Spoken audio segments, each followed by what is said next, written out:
Parley Mitchell, Malachy Mitchell, and General Manager Talabat UAE, Alix de Zelicourt. And please welcome your moderator, Anshu. Where are you, my darling? Anshu, where is Anshu Gupta, Director of Public Policy and Public Affairs at APCO MENA. Anshu and I had, there you go, that's your timer, all the best. I'm going to ask you, yes, please try to accommodate the mic close to you because we're having trouble hearing everybody, and try to speak into the mic, don't turn left and right.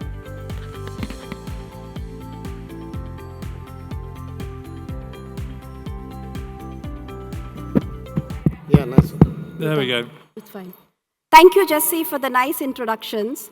Good afternoon, everyone. It's been a pleasure to be here with all of you today.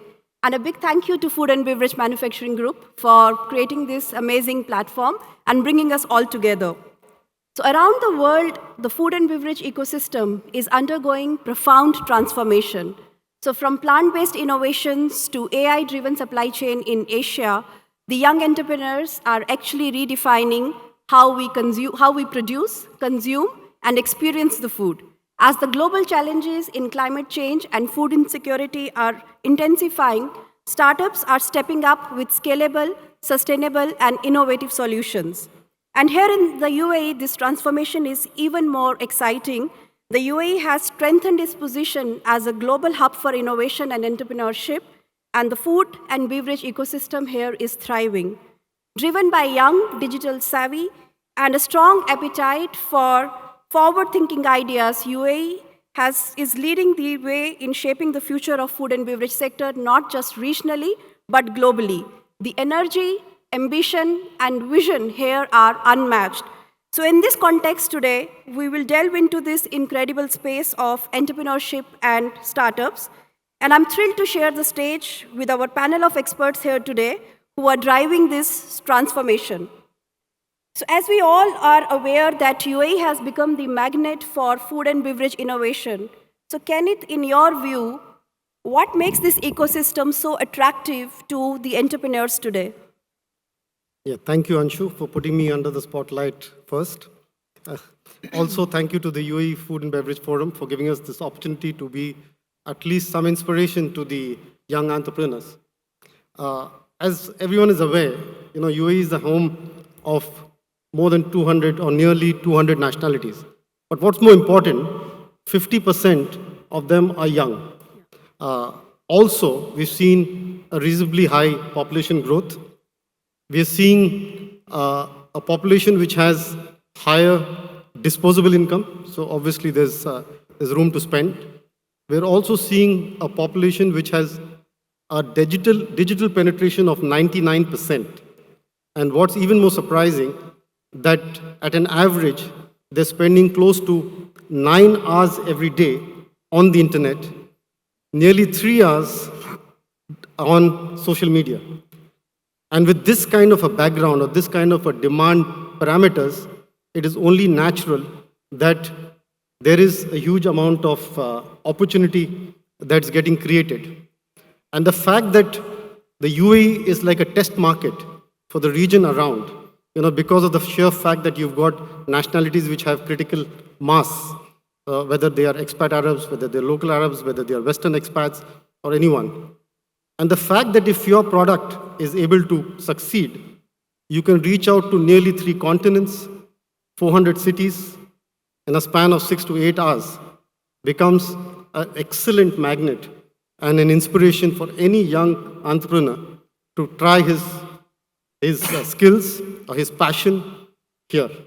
And more importantly, the access to basically private equity, as our colleagues from the Emirates Development Board said this morning, or the Emirates Growth Fund, that they're willing to support even ideas which are as much as, say, 10 million dirhams, okay, which is, again, access to capital, which is not an issue here.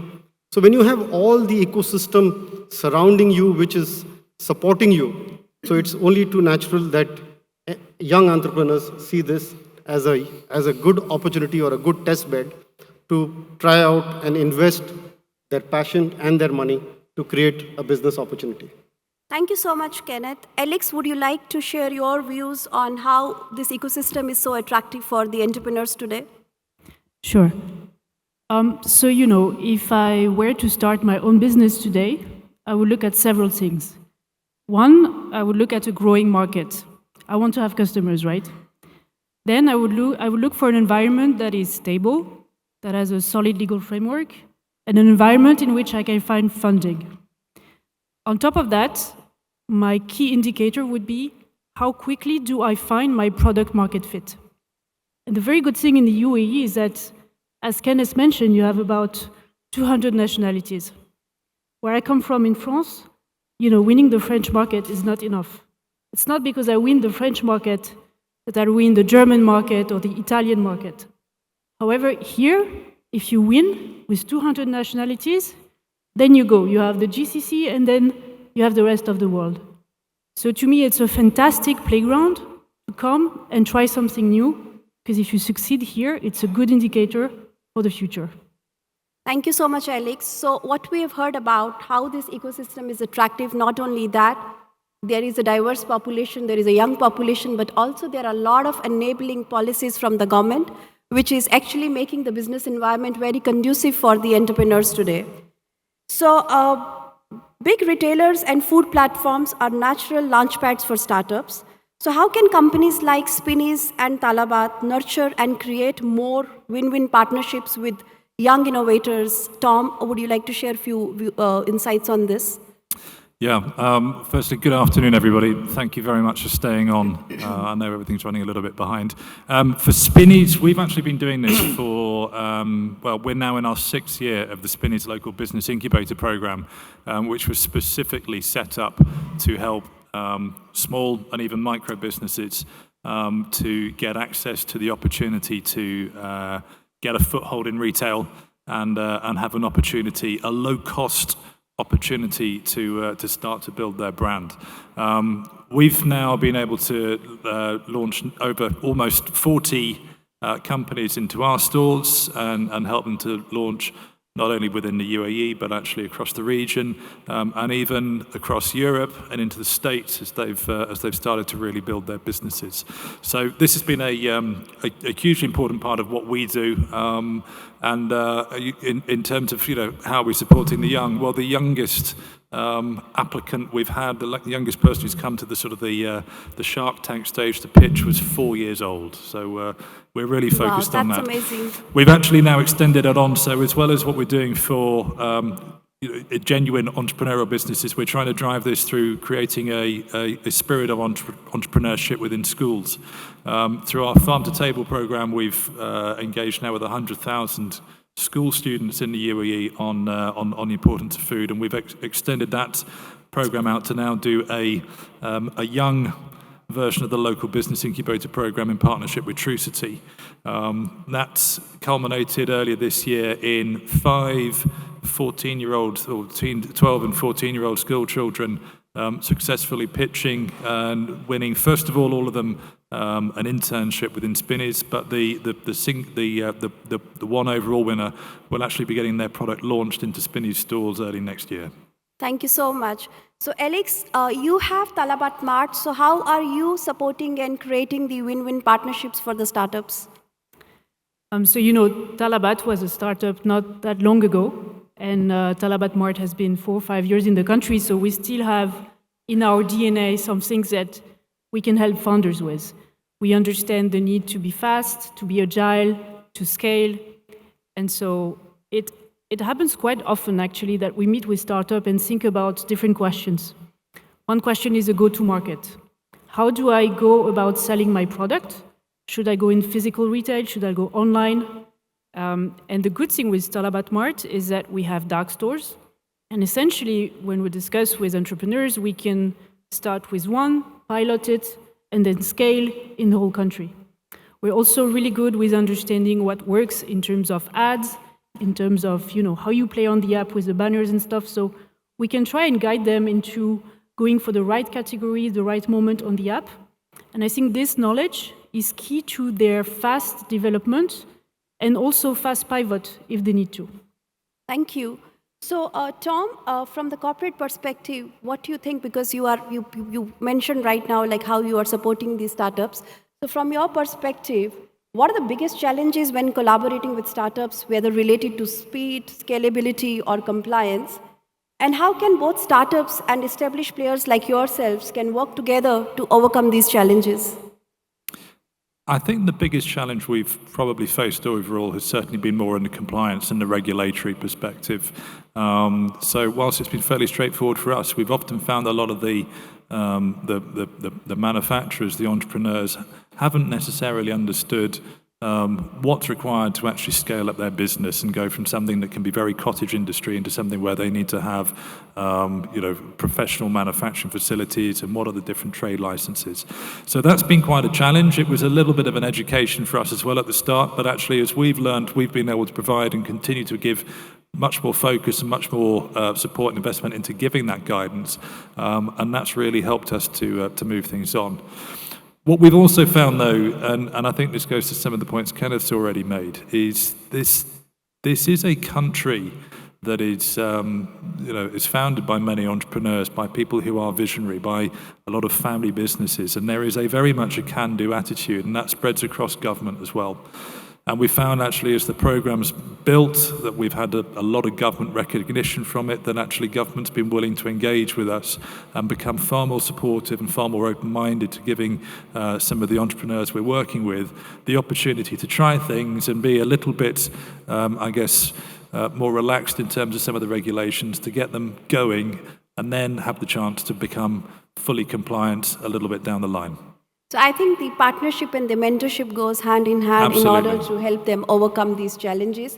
So Alex, again, the same question for you, like what kind of challenges you think these startups are facing, and how are you helping them overcome? When it comes to speed, agility, and scalability. Yes. Alex? Me? Yeah, sorry, I understood, Kenneth. So we have a couple of discussions because everyone wants to be fast, right? And we as a company have our own processes, our own rules to bring product to the market, and we want to test. We do a lot of coaching with entrepreneurs, and not only because we want them to sell, through our app, we're always interested into bringing innovation to our customers. And we know that most people, when they go on Talabat, of course, they come for the usual grocery basket, but they're always interested in trying something new. So it's always good for us. It's really a win-win relationship, to understand what's going on, to pick up on the trends, to understand also the pace of innovation, and to understand what's going to stick. Because very often, you have some fades, you have some brands that do great stunts, but for us, actually, that's not necessarily how we build our company. So I'm also always eager to meet entrepreneurs who are able to see, if possible, in the medium to long term, and build something real with us. Because then the relationship becomes a real partnership. We can think about them in terms of trends, some hyper-local assortment, and then they become real partners. They're not entrepreneurs anymore, Thank you. So usually when it comes to startups, the access to capital remains a pain point. So Malachy, from your experience, what models such as venture capital or private equity or development funds work best for the F&B innovation? And how can funding be made more accessible to youth-led food and beverage ventures? Thank you, Ansu, and good afternoon, everybody. Capital obviously is vital, but I would also say that capital formation is even as important, or capital structure. And when we talk to clients or in a due diligence process, sometimes we find that the wrong capital structure is there from the beginning. So, of course, venture capital is there for the early stage for funding that, what can be sometimes a very protracted and indeed risky, obviously, research cycle. But also, I would say to entrepreneurs, think about not just the next 12 months, but the next 24 or 36 months, and ask yourself, what would you like that to look like? And we've seen situations where various entrepreneurs have signed up to different types of capital arrangements, and they're quite honestly, they're quite disadvantageous, particularly when they get into that accelerator stage. So capital structure is really important. And from a private equity perspective, private equity are there really when you're at cash positive or very close to it, and they see that scaling opportunity. And certainly at that stage, you would be expected to have kind of gone beyond the pilot and proof of concept, and you already have retailer relationships. The development piece is quite interesting, and what we're seeing is a couple of, beyond the three pillars, which essentially is government, industry and capital that drive F&B innovation. When it comes to what governments can do and what we've seen in a development capital context is kind of a blended model where you would see equity-backed guarantees, and these are essentially where there would be a percentage of the equity guaranteed, and that helps to catalyze or attract in private investors in some cases, or strategic investors at a very early stage. It can make them feel quite comfortable in terms of the overall capital mix. So I would say very much look at your plan. Where do you want to take the business, and get the right capital from the get-go. And the last thing I would say is that venture capital has had a major correction in the last few years, and within that, ag tech and food tech has not come out well.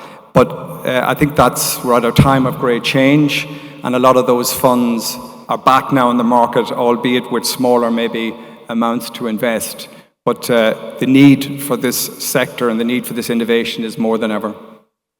Thank you. So beyond funding, mentorship and market access, they often decide whether a startup sinks or scales. So what do you think investors and industry leaders and even government bodies can play a role in providing that support, Malachy? Yeah. To me. So in terms of, are we looking, just so I understand your question properly? So beyond funding, yes, there is also mentorship and market access. Yeah, sorry. Yeah, look, absolutely. The best type of capital is capital that comes with something else. So that's why strategic capital is key. And the mentoring piece is important. But we would say if you look at the supply chain, the closer you can get to the mouth of the consumer, the better. So retailers have a really pivotal position, and we heard what Tom has had to say here. And from a retail perspective, it's a phenomenal seedbed to tap into this resource, if you like. And certainly capital that can open doors, that can basically provide more than just a check, that can actually provide industry insight, can open key relationships, co-manufacturing, distribution agreements, or indeed get you onto the supermarket shelf. Any of those relationships are really valuable, and the capital they might provide would really need to be looked at very different than investment or financial capital. So, Tom, from your experience, how do you would you like to share some insights in terms of how do investors and industry leaders and even government bodies can provide that support in case beyond funding to help these startups? Yeah, this is basically the very fundamentals of the of what I set out to do when I created the incubator program. Spinny's me. I'm a simple shopkeeper. I'm not a venture capital guy, so we didn't want to be involved in equity or anything like that. We wanted to make sure we were creating a platform that was going to make it easy for people to learn in a safe space and to make some mistakes. So the mentoring is very much one of the founding principles of what we do with the incubator program. And depending on the nature of each and every incubator that we launch, we tailor and adjust what we need to do. It can be something as simple as, right, do they know actually how to be using social media effectively and understand the difference between how to communicate to a customer that's going through the TikTok platform versus Instagram versus Facebook, because it's a different consumer wanting stories posted in a different way. You need to explain it in a different format. So we can provide very basic guidance on how to do that. Sometimes it can be more about the technical side, and we'll give guidance again on that. So really, we've been able to tailor it through that. What we've also found is actually as the program has expanded and become bigger and more famous, more businesses as third parties have wanted to get involved. So we have actually got those private equity guys who now come in and said, look, we can do funding. We said, okay, we can make introductions. But we've also got manufacturers of packaging who said, okay, well, look, can we come and help and do a masterclass for you? Or there's been so many other people who wanted to get involved and see how they can support. It's becoming... I hate the phrase, but it is becoming its own ecosystem of supporting the incubators. And then what we're seeing from that is actually the amazing loyalty we get from these incubator suppliers as they go through and see what we're giving them versus what is available or what is not available elsewhere in the marketplace, means that they're actually in turn becoming mentors themselves and they're taking on support and guidance to the next round of incubators and giving their experience, sharing that with them so they can say, this is how you're going to get the most out of the support you get from Spinneys. So thank you, Tom. You brought a very interesting perspective of providing experiential experience. That's very important. And another one in terms of guiding the startups and the entrepreneurs on communication, because having the right narrative really helps in building the brand as well as scaling up their businesses. Thank you so much.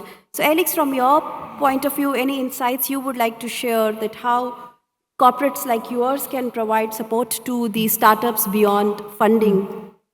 So beyond beyond everything that was said, which I fully agree with, I think, the challenge for an entrepreneur is to go from a fantastic idea to a product that sells.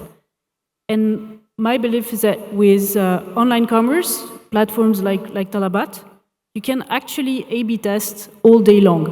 So you can put your product online, you can change the color, you can change the typo, you can change everything until you find where customer clicks. And so I believe that with the tech infrastructure that we have, we can actually use it and leverage it to find the good route to market for entrepreneurs. And this is quite unique. And I think this is a shift that we're seeing also in terms of product launches from physical retail to e-commerce, because your ability to adapt and to react is really demultiplied. So for an entrepreneur, I think those platforms are probably the first step they should take and then go beyond. So I think if anybody wants to learn in terms of the route to market and the agility and the speed to provide delivery, I think they can refer to Alex and she can give you some more insights about it. So universities are actually brimming with the food tech ideas, from lab-grown proteins to smart packaging, but very few actually make it to the market. So Kenneth, in your viewpoint, what's missing in bridging research to commercialization? See, traditionally, if you look at the universities here in the UAE, the focus was on agri-tech, and very natural, because of the arid conditions. I think the priority was to basically start food security and to make sure that at least there's food production. So I think initially academia focused on that. And as Malachy said, that it's not very easy to get to be commercially viable in an environment where you're competing with the rest of the world in terms of products. So I think it's only recently, in a couple of years back, and I think that's something that we are seeing, is where universities have started to start focusing on food tech. And basically it's from food production, also food processing. And so food tech is where the focus has now shifted. And with food tech, it's where companies have started to get interested, especially companies like us, like Barakat. And I think the UAE F&B group has done a stellar job by bringing what you call as the cohort together. Drawing inspiration from what's happening globally, whether you look at the MIT Agricultural Technology Initiative, or you even look at Singapore and what they've done in terms of the Food Innovation Hub, and of course, Switzerland, in which Ian spoke about in the session before, in terms of the Food Tech Valley and the Food Innovation Hub, where they're bringing it together. So I think what the UAE F&B group has done is brought companies like us, manufacturers, and academia together. And as a process, what we did was we selected 2 university students. We gave them a project, what we call as a challenge statement. So they're solving for real life consumer needs. So we gave them a challenge statement, And we're very pleased to inform you that, one of the students, which is Dr. Salma Zabi, local Emirati, she developed what we call as the gaf, which is a very local cultural plant in the UAE, developed a gaf shot and a gaf smoothie for us. And I think these are what we call as baby steps. I'm sure when you talk of the work that MIT did or what Switzerland did probably many decades ago, I'm sure they would have started the same way. Okay, so I think from a future point of view, I think the ministry and the UAE F&B group are on the right direction, bringing academia and industry together, and with the likes of the VC funds. I think if they all come together as one innovation hub, I think we can start seeing a lot more successful outcome. And successful outcomes will drive even more interest in academia. And then we start seeing what we call as success in this area, which we've not seen till now. And we really see an entrepreneur at heart because we see every other day new innovations from Barakat. So thank you so much for supporting the ecosystem and sharing your insights. I'll just open for the audience for one question or two questions before we get into the rapid fire of questions with the panelists over here. Anyone in the audience has any question for the panelists? Okay, then I will ask Malachy, if you had to give one piece of advice for startups to future-proof their business, what would that be? Well, I think it's back really to looking at your capital requirements and not go too early to the market. Some cases we've seen that more time is needed in the research or proof of concept stage, and that's often funded or part funded by government incentives or grants, or indeed various hubs, as we see here in UAE. So I suppose my salient point is that look for capital that can do more than just provide capital. Yeah, that's a great point because it's very important to have the proof point concept and prototypes right from the beginning. Tom, what are some of the common mistakes you see startups make when they're trying to break into retail? And a follow-up question, what advice you give to F&B startups looking to succeed in retail space? Right. Golly, that could be a long list, how many mistakes. I think one of the most important things, particularly in a startup environment, and when you're trying to bring something innovative to the market, is to make sure that it truly is innovative. We typically get about 200 applications to the incubator scheme every year. 40% of them are probably artisan coffee or a protein bar. And it's just instantly, right, we're not going to look at that. We've got enough of those. There is nothing that is going to stand out, that is going to be disruptive, and you're trying to go into a very crowded area against some very, very well invested big firms. So we make a lot of play on having products that are truly disruptive. I could see Daria Abid, she's one of last year's cohort, bringing a product that simply didn't exist in this market. These amazing, natural, proper stock bases. Everything else has been a sort of a nasty powder, and already we're seeing, thanks to what she's done, the vision that she's been doing something disruptive, some truly successful performance in our stores, and we were saying before, come on, we've got to get you into other retailers. So that's probably the single biggest thing is truly look inwards and understand, is this something that stands out as different? Yeah, it's very important how you are placing the product into the market space for it to be successful, to reach the right audience. So Kenneth, if you had to give one piece of advice to young innovators entering in the F&B space today, what would that be? The young entrepreneurs are very passionate. I don't think they're open to listening so easily. But I think one thing that we could probably, which could be very universal, is to solve for real consumer need. Yeah. I think entrepreneurs should really focus on that. And valuations, profits will follow. Yeah. Okay, so I think if we can just solve for even one single consumer need, I think you're in business. I think that's a great point because if we have the right consumer insight and the right recipe, we can really make success. Alex, would you like to share any advice as one advice if you have to give to young entrepreneurs, if they have to venture into the F&B space or even as a delivery platform? So I'd say the customer is king. So don't wait for too long. Don't wait to have the perfect product or at least the perfect product in your mind. Go out there and test it ASAP because only there will you know if your product will have an impact. You can make the best plans in your room in front of your computer, but as long as you don't have a buyer to give you some feedback, there is nothing that you know. I think that's a great point. Let's give a big round of applause to our panelists for sharing their experiences, insights, and expertise with us. So from the UAE's dynamic entrepreneur ecosystem to the game-changing roles of funding, mentorship, collaboration, and innovation, one thing is clear. The future of food and beverage industry is being shaped by bold, visionary ideas and partnerships. The passion, energy, and commitment we have witnessed today throughout the day truly highlights why this country is at the forefront of innovation and entrepreneurship. To all our young innovators and aspiring entrepreneurs in the audience, this is your moment.